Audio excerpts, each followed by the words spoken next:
not sure. My mother was born of a slave person. That's most important to me. That it's significant to her well-being and all of us that we are ascendants from a slave. Our grandfather was a slave. He's brought over. He was a slave. And she was born in the 1900s. And, of course, my mother's name is Fannie Mae Tyson Caldwell.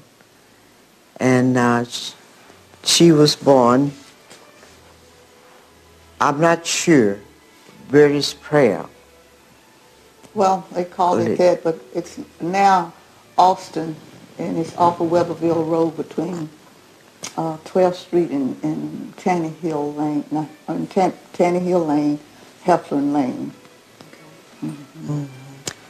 Before you get to Bluestein, going east, but it's so. But at that time, that was not in the city; it was in the country. It was a country. It was a community outside the city. Did your mother ever talk about her parents, like if they were, were the slaves originally in Texas, or were they in other parts, like in the South? Yeah, they were. My grandfather was brought here during the time of the Civil War, when people were coming from the South trying to come to Texas to keep from being involved in the war, and he was brought here then. That's when, and he was separated from his parents. He was young, about 6 years old at that time. And then another family took him in? Yes. He stayed there. At the end of slavery, I think he was about 12 years old, somewhere like that, very young. He lived with another family. My grandmother said that he always had to wait to eat until, because, they didn't have much food. And he had to eat whatever was left after the family ate, and which usually turned out to be, he called it pot liquor. It was the juice from the vegetables, and he poured over the cornbread. And that's what he survived from. And he stayed with them, I think, until he was about 12. And then he just went out on his own and started working and taking care of himself. He was in Sugar Land. He worked in the sugar mills. And he just, he never had any formal education. He just, whoever would teach him something, that's how he learned to read and write. But he was lit.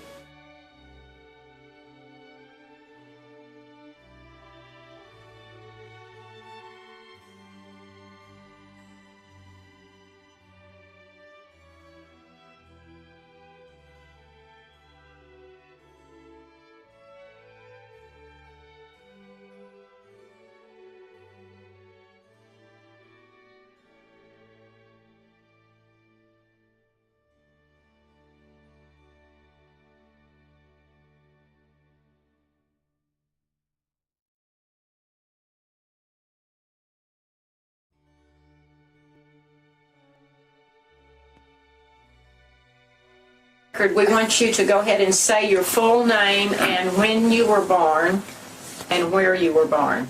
I was born in Fort Worth. Your name. And your name? Your name. Robertson, W.H. Robertson. What does W.H. stand for? William Hall Robertson, but they call me Willie, but William Hall Robertson, too. Okay. And your wife's name? Tamanea Robertson. Let her tell us your name. My name is Tamanea Robinson. And you were born? I was born in Phillipsville, but I was a Magdate at that time. Darlene? My name is Arlene Robinson Cornelius, born in Fort Worth, Texas, February. Okay, Mr. Willie, tell us about your mom and dad, what you remember. You said that they lived in Pflugerville? No, they lived in Fort Worth. In Fort Worth also. So that's where the family roots were. Do you know how they came to Fort Worth? From down here, they met up there in Fort Worth. Okay. And they got married. But they originated from down here. This is my dad's home. They were born right in around Pflugerville. My great-grandpa, he had that place out here, 100 acres. And that's where they was born at. Now, the location of that farm was on Wilkie Lane, Yeah, okay? And is that where you and Tommy Nell then raised your children? yes, ma'am. Okay. And how did your great-grandfather had that land? So what year did he get that? Or how did he get it? He got it the hard way. He earned it. He earned it. He worked and paid for it. Give $500 for it. For the whole farm? 100 acres, $5 an acre. Who did he buy it from, do you know? Bales, I think it John was. Bell, Bell, B-E-L-L, okay. December 30th, 1873. 1840, 73. 1873.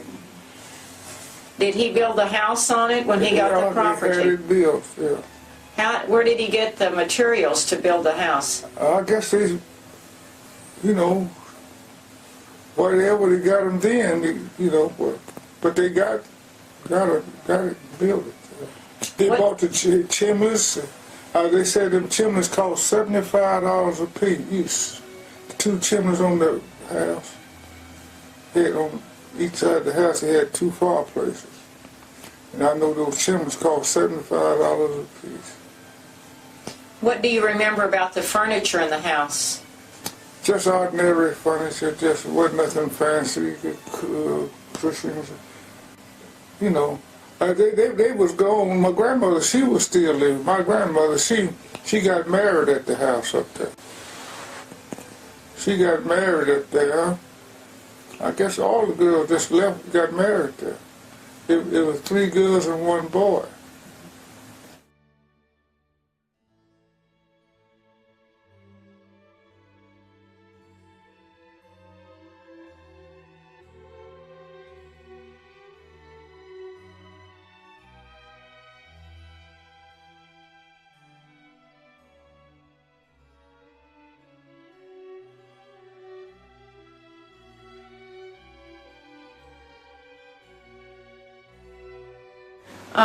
Where are your parents buried? Are they in this area or are they back Well, my mother is buried up there in Pflugerville. up at the Santa Maria Yeah. Cemetery? Next door to, next to the And my cemetery. daddy, Okay, it's behind or Yeah, beside? St. Okay. Mary's he Cemetery. buried in Fort Worth, my daddy. And what about yours, Tommy? Where are your parents buried? I think it was there. Up at the same place? Uh-huh. Okay. My great-grandmother's buried up there. My grandmother's buried up there. My great-great-grandmother and great-great-grandfather are buried up on the homestead at Meister and Heatherwald. There's a cemetery there? It's not a cemetery, but back in those days you could be They buried buried on a farm. Grandpa up there. Is there a tombstone to mark it now? Mhm. And It's does it always have their been name there. on it? It's faded out pretty much, but it's still there unless they've torn it up with construction. But it's The- Oh, they don't got need it. to do that. Oh, they ain't told But it would us. be, okay, where Heatherwild and Meister come together? Yeah. On which, On across this from the side, Meister house? It's on this side. going north on Heatherwild. It would be on your left-hand side.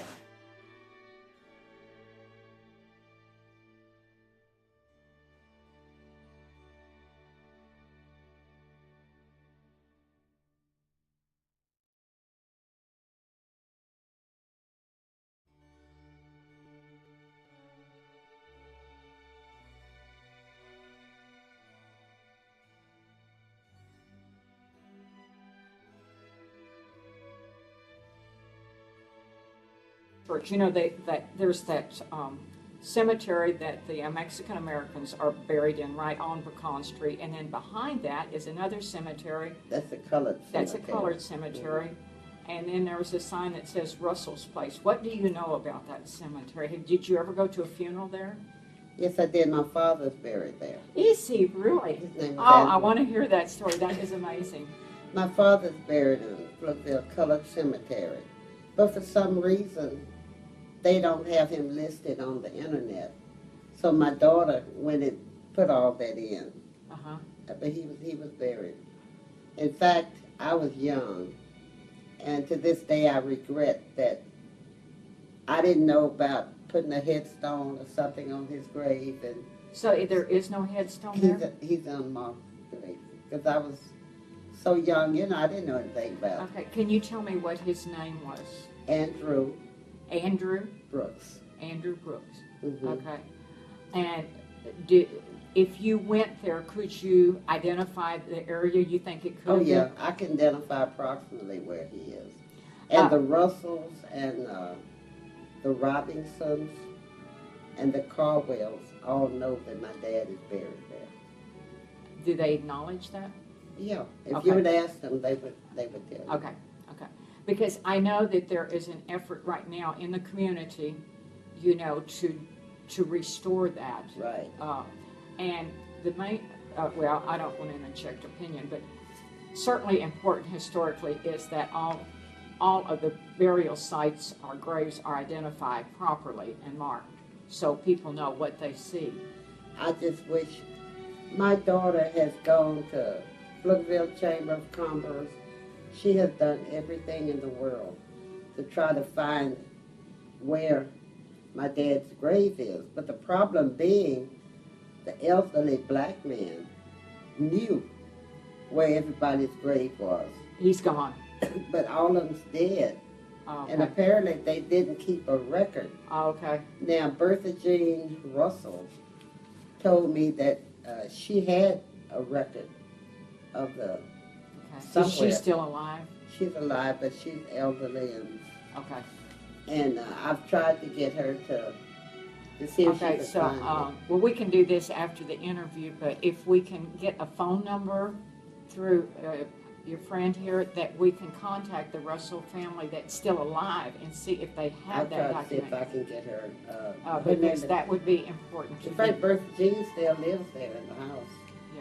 Right there. See, when we did our first book, we met with Betty Dixon, who was Betty Betty Caldwell. Jo. Betty Yes. Jo. Mhm. And she was a wonderful lady, and she and her sister, Dorothy. Dorothy Jean. But they told us where Mr. George Caldwell was buried over off of Raker Lane, and we climbed a fence and tried to find his grave, and it was the same thing. It was we thought they didn't tell us the truth, Yeah. and we kept looking, and finally, way in the back, we found that grave, and it is so important that we had it. So we'll work on that. Okay. Okay.